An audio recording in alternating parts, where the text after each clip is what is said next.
교과서 76쪽을 펴주시기 바랍니다.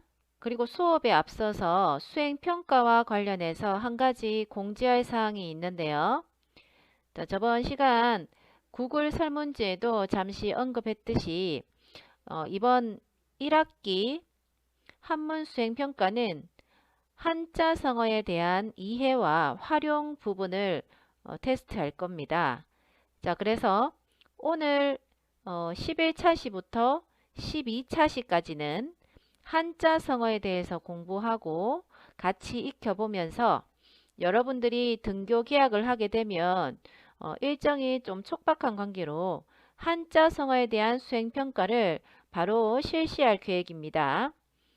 이번 11차 시, 12차 시에 학습할 한자 성어 부분은 이렇게 수행평가와 관련이 있기 때문에 학습지에 필기를 하면서 한자로 어떻게 적는지 그리고 뜻과 유래는 무엇인지 주의 깊게 집중해서 듣기 바랍니다. 그럼 수업을 시작하겠습니다. 자, 교과서는 76쪽을 펴주시고 보조 자료에 탑재되어 있는 학습지도 같이 공부해보면 더 좋겠습니다. 자, 한자 성어란 무엇인지에 대해서 생각을 해볼까요? 한자 성어란 무엇인가? 많이 들어봤던 용어일 것입니다. 자, 성어라는 것은 두 자에서 네 자 정도 또는 다섯 자도 있습니다. 긴 이야기를 이렇게 두 자에서 네다섯 자 정도의 이러한 한자로 뜻을 함축하거나 이게 비유적으로 표현한 말입니다. 자, 그래서 한자 성어라고 우리가 표현하기도 하고요. 자, 그 중에서 유래가 있는 성어를 우리가 고사성어라고 부릅니다. 자, 많이 들어봤을 겁니다. 자, 유래는 실제 역사적인 사건이나 비유적인 표현이 있고요. 자, 그리고 성어를 우리말로 풀이할 때는 겉뜻과 속뜻으로 또 구분할 수가 있어요. 자, 겉뜻이라는 것은 말 그대로 한자의 뜻을 있는 그대로 표현하는 것이고, 속뜻은 속에 내포되어 있는, 그 속에 내포되어 있는 의미, 즉 언어 생활에서 많이 사용되는 그런 의미가 되겠습니다. 자, 오늘 우리가 성어를 공부하는 데 있어서 한자로는 어떻게 쓰는지, 그리고 어떻게 해석이 되며 그 속에 내포되어 있는 의미는 무엇인지에 대해서 같이 공부해 보도록 할게요. 첫 번째 성어입니다. 사족, 사족이라고 읽고요. 저번 시간에 영상의 그 마지막 부분에도 기억이 날란가 모르겠네요. 자, 사족이라고 읽고요. 사족, 자, 사자는 긴 뱀을 뜻합니다. 자, 긴 뱀, 사자예요. 그 다음 족은 발족자가 되겠죠. 자, 발의 모양을 본떠서 만든 한자고요. 긴 뱀의 발이라는 뜻으로 바로 겉뜻이 긴 뱀의 발이에요. 그대로 풀이하면 긴 뱀의 발이 되겠죠. 자, 그런데 우리가 겉뜻만 해석해서는 어떤 의미인지 제대로 파악할 수가 없어요. 그렇죠? 그래서 그 속에 내포되어 있는 속뜻을 같이 살펴보는 것입니다. 자, 그런데 우리가 속뜻을 알기 위해서는 이 성어의 배경 이야기부터 알아야 되겠죠. 자, 사족과 관련된 그 배경 이야기를 먼저 살펴보시겠습니다. 아, 왜 앞에 그 사족을 다루셔가지고 저런 발언의 어떤 수위를 조절할 수밖에 없어요. 뒤에 아까 그 사족을 달지 않고 좀 약간 뭐 좀 사족일 수도 있는데 이 부분에 대해서 좀 사족을 더 달자면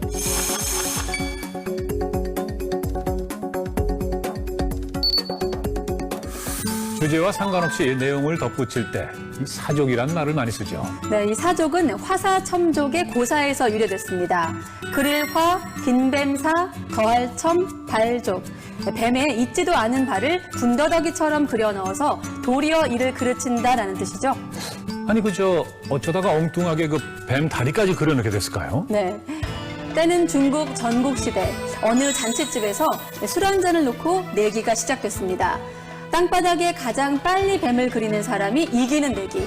자, 그런데 너무 빨리 그림을 완성하자 그만 있지도 않은 뱀의 다리까지 그려넣은 겁니다. 아하, 그러니까 이제 그 사이 다른 누군가가 그림을 완성해서 결국은 그 내기에 졌다는 얘기군요. 그렇죠. 뱀의 다리를 그려 넣듯 불필요한 일을 한다고 해서 사족을 달다, 사족을 붙이다라는 표현을 많이 씁니다. 네, 오늘 배운 재미있는 낱말 긴뱀사 발족 사족입니다. 중국 전국시대 화사첨족의 일화에서 유래된 말로 뱀의 다리를 그리는 것처럼 쓸데없는 일을 해서 도리어 일을 그르친다 이런 뜻입니다. 네, 이 말이나 행동을 할 때 사족을 다는 경우를 종종 보게 되죠. 네, 요즘같이 복잡한 시대에는 꼭 필요한 것만 취하는 단순 명료한 삶의 태도가 더 지혜로운 게 아닐까 싶습니다. 근데 또 주변을 돌아보면 이것도 해야 되고 저것도 해야 되고 잠깐만요. 복잡한 사람들. 잠깐만, 더 얘기하시면 사족입니다. 자, 영상을 보고 나니까 우리가 이 사족이라는 뜻이 무엇을 의미하는지 눈치를 챘을 거예요. 긴 뱀의 발이란 뜻으로서 쓸데없는 일을 하여서 도리어 잘못되게 함이라는 뜻을 가지고 있습니다. 뱀의 발이라는 것이 바로 겉뜻이 되고요. 겉뜻을 통해서 언어 생활에 활용할 수 있는 그런 의미로 발전된 것이 바로 속뜻이겠죠. 쓸데없는 일을 해서 도리어 일을 그르치게 된다. 잘못되게 하였다라는 뜻이 되겠습니다. 자, 그럼 여기서 한 가지 더 우리 해석 순서도 한번 살펴볼까요? 자, 발은 발인데 어떤 발이냐? 뱀의 발이죠. 이 뱀이 발을 꾸며주고 있습니다. 그렇죠? 자, 뱀이 먼저 해석이 되고요. 발은 두 번째로 해석이 된다는 거 알아두시고, 자, 해석 순서는 1번, 2번이 되겠습니다. 자, 이것도 필기해 놓으세요. 자, 두 번째 한자성어입니다. 자, 조장이라는 부서성어에 대해서 한번 살펴보도록 할게요. 자, 읽어보면은 조장, 모든 별로 수업할 때 조장 뽑잖아요. 그때 조장 맞을까요? 아니죠. 그 조에서 장은 그 대표를 뽑는데 바로 조장이라고 하죠. 그때 조장과는 달라요.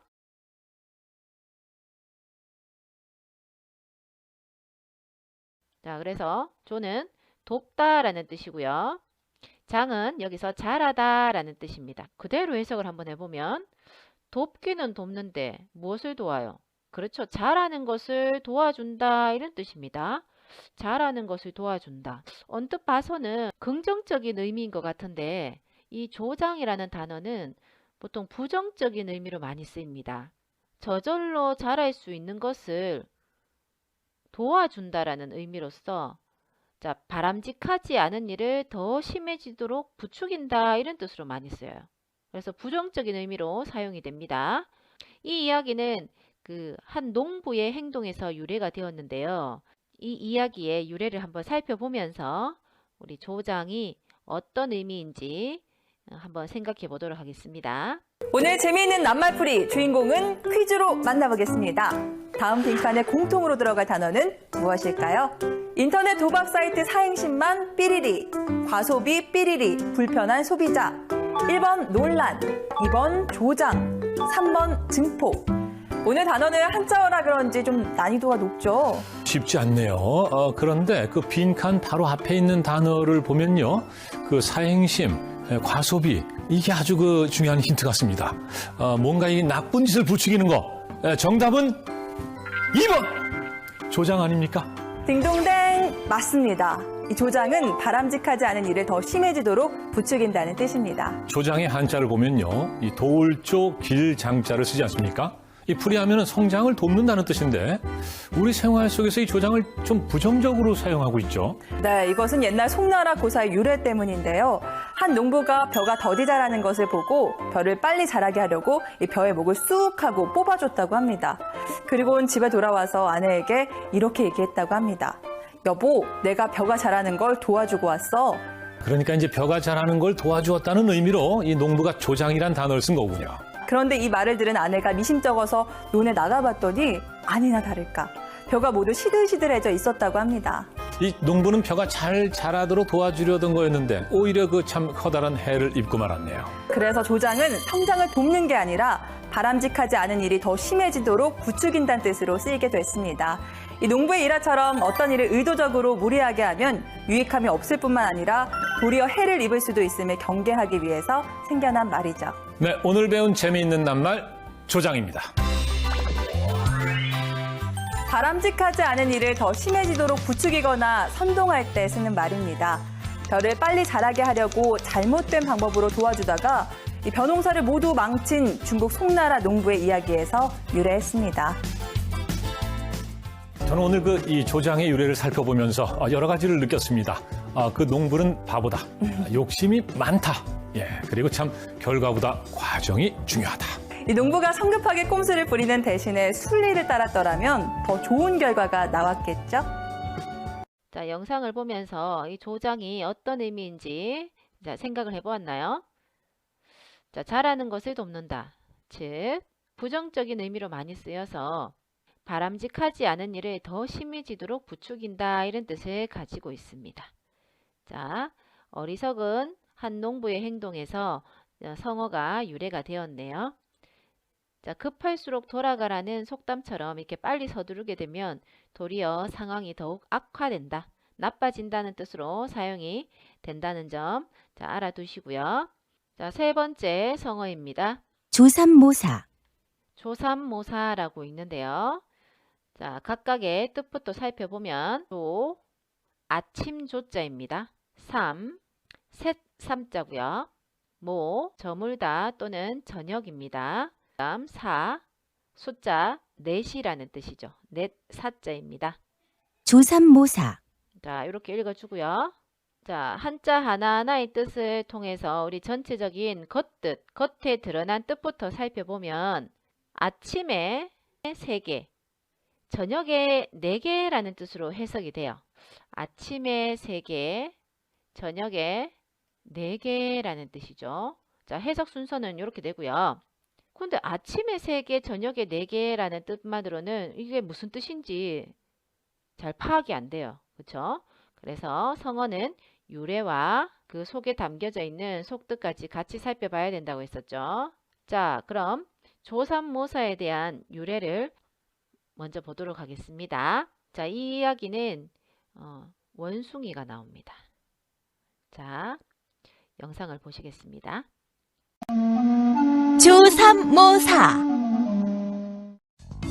아침조, 석삼, 저물모, 넉사, 조삼모사.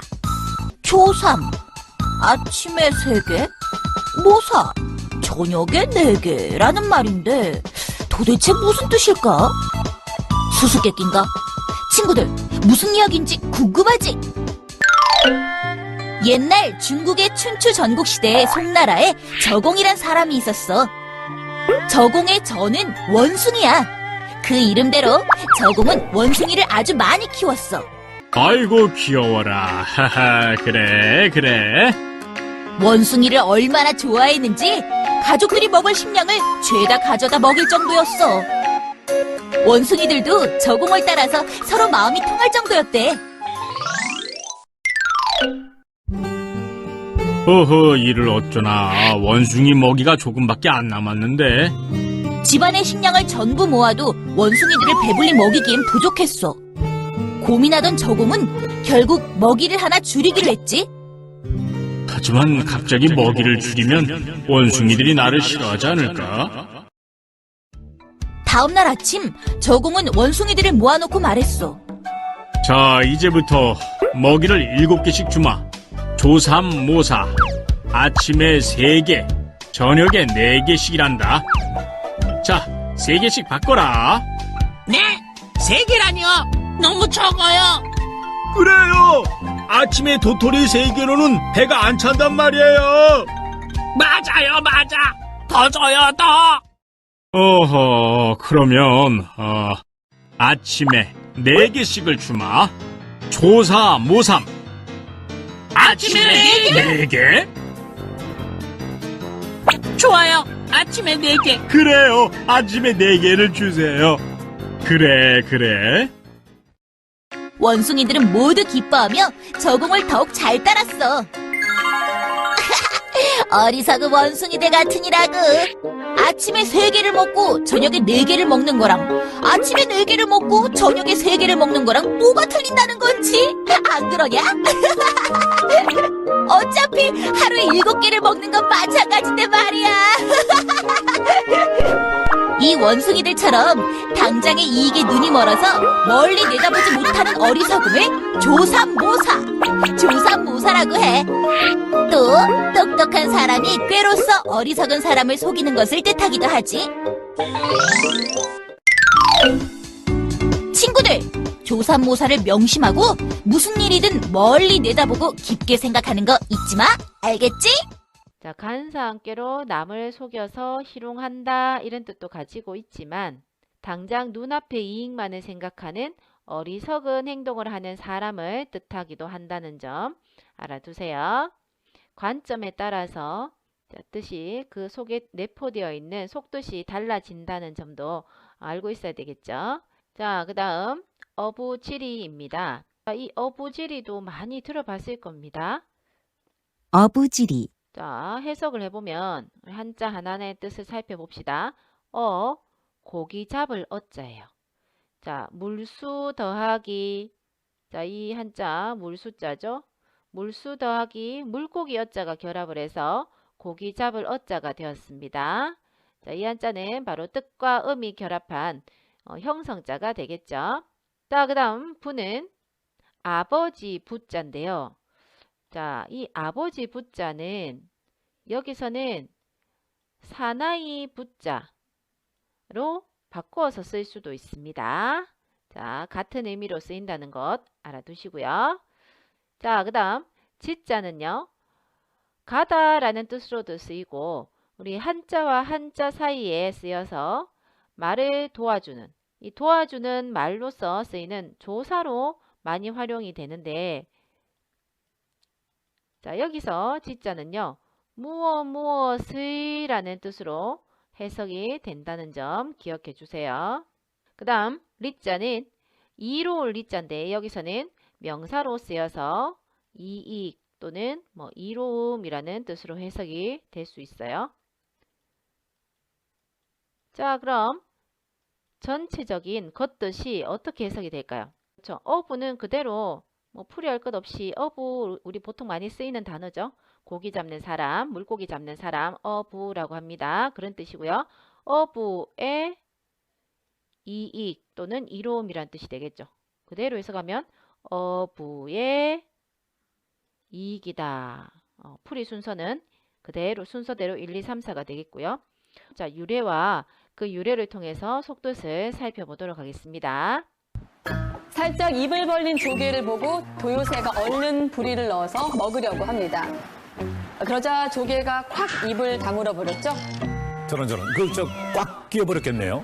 네, 도요새와 조개는 상대에게 먼저 놓으라고 하면서 버텼는데요. 이를 지나가는 어부가 보고 둘 다 잡아버렸습니다.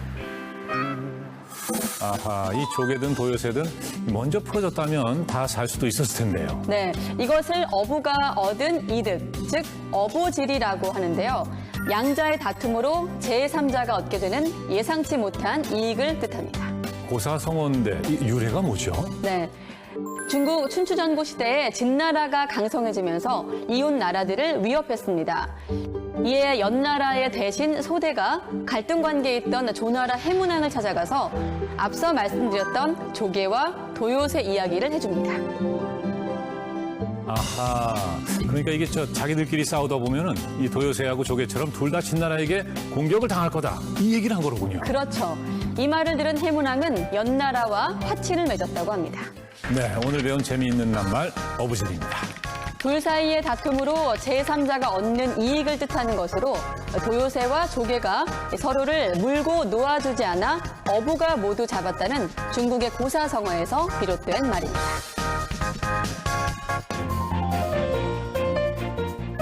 이 경쟁이 성장과 발전의 원동력이라고 하죠.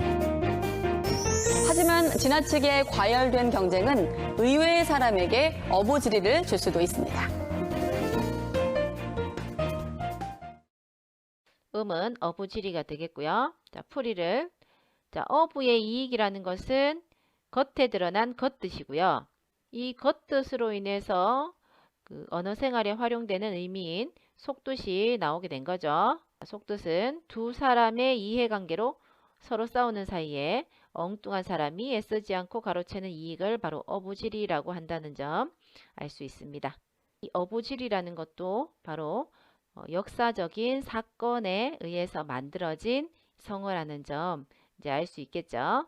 문일지십. 해석을 하면 이런 뜻이었어 라고 생각하는 친구들이 많을 거예요. 자, 많이 들어본 경운중학교 학생들은 이 이야기를 많이 들어봤을 거예요. 예, 똑똑하거든요. 자, 먼저 해석을 하기 위해서는 뜻부터 살펴봐야 되겠죠. 자, 문자는 귀자가 들어가 있어요. 귀는 어떤 역할을 해요? 그렇죠. 듣는 역할을 합니다. 그렇죠? 자, 귀자가 들어가면서 들을 문자가 된 겁니다. 이 한자는 바로 뜻가움이 결합한 형성자가 되겠죠. 그 다음 일자는 선을 하나 그어서 하나라는 뜻을 나타낸 하나일, 지사자에 속합니다. 추상적인 생각을 선으로 표현한 한자는 지사자라고 했습니다.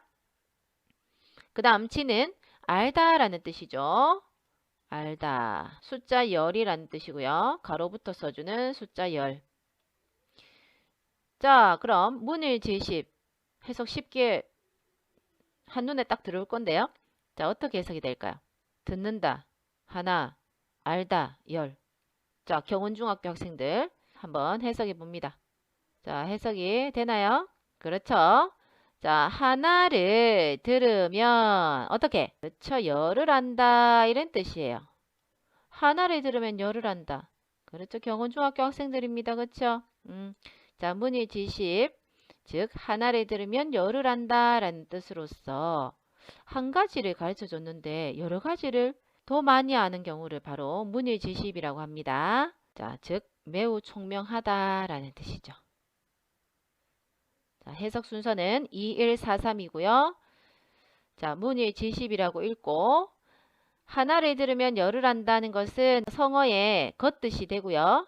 자, 겉뜻에 따른 그 속에 담겨져 있는 의미는 바로 매우 총명하다라는 뜻이 되겠습니다. 자, 그 다음 성어입니다. 자, 어떻게 읽을까요? 동력 동자에 물을 문자, 입구자가 들어갔습니다. 물을 문자에 선역 서자에 답할 답자입니다. 동문서답. 동문서답입니다. 자, 이 성어도 많이 들어봤을 거예요. 자, 동자는 보따리를 묶어 놓은 것을 본떠서 만든 한자입니다. 자, 상형자고요. 입구자가 들어간 한자는 입으로는 우리가 물어본다 라는 뜻으로 쓰여서 물을 문자가 되었습니다. 그 다음 선역 서자는 둥지에 새가 깃들어져 있는 모양을 나타낸 한자예요. 자, 저녁이 되면 새가 이제 먹이를 찾아서 막 돌아다니다가 이제 해가 지는 저녁이 되면은 자기 둥지로 돌아온다는 데서 자, 선역 서자가 되었습니다. 그 다음 답할 답자예요. 자, 그러면 우리 물을 문자와 답할 답자 같이 해서 우리 문답한다 그러죠. 묻고 답하는 것을 문답이라고 하잖아요. 자, 그러면 동문서답 어떻게 해석이 될까요? 동쪽을 물어보았는데 대답하는 사람이 서쪽을 대답한다 이런 뜻이에요. 동쪽을 물어봤는데 서쪽에 대해서 대답한다. 무슨 뜻일까요? 질문과는 전혀 상관없는 엉뚱한 대답을 한다 이런 뜻이 되겠습니다. 그런 경우를 우리가 동문서답한다 라고 우리가 표현할 수가 있겠죠. 예를 들어서 학생 이름이 무엇입니까? 이렇게 물었는데 네, 저는 15살입니다. 이렇게 대답하면은 바로 동문서답한다 이렇게 표현할 수가 있는 거예요. 동문서답이고요. 풀이하면 이렇게 되겠죠.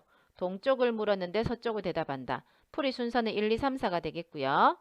자, 이 말은 무슨 뜻이냐? 속뜻, 질문과 상관없는 엉뚱한 대답을 한다 이런 의미가 되겠습니다. 자, 그 다음 마지막 성어입니다. 50보 100보. 50보 100보. 50보 100보. 자, 이것도 많이 들어봤을 겁니다. 자, 50보 100보다. 자, 이 50보 100보랑 뜻이 비슷한 속담이 있어요. 자, 떠올라야 되는데요. 도토리 나옵니다. 저 키 나옵니다. 자, 조합해 보세요. 그렇죠. 도토리 키재기 많이 들어봤을 겁니다. 자, 도토리 키재기와 뜻이 통하는 성어인데요. 자, 50보 100보 먼저 해석을 해보면요. 자, 5는 뭐 5이라는 뜻이 되겠죠. 5. 그 다음 10은 10자고요. 그러면 그대로 50이에요. 50. 그 다음 보자는 걷다라는 뜻으로 걸음 보자입니다. 우리 걷는 폭을 보폭이라고 하죠. 100백자입니다. 100백자. 자, 100이라는 뜻이죠. 그 다음 보자는 걸음 보자. 자, 그럼 해석 한번 해볼까요? 그대로 순서대로 해석해 주면 되겠죠. 50걸음, 100걸음 이런 뜻이에요. 50걸음, 100걸음. 이게 무슨 말이야? 자, 이렇게 생각하는 친구 있을 겁니다. 자, 성어는 겉뜻뿐만 아니라 속에 담겨져 있는 의미까지 같이 살펴봐야지 그 의미를 정확하게 알 수가 있습니다. 자, 50걸음, 100걸음이라는 것은 정도의 차이는 있지만 본질적으로는 차이가 없다.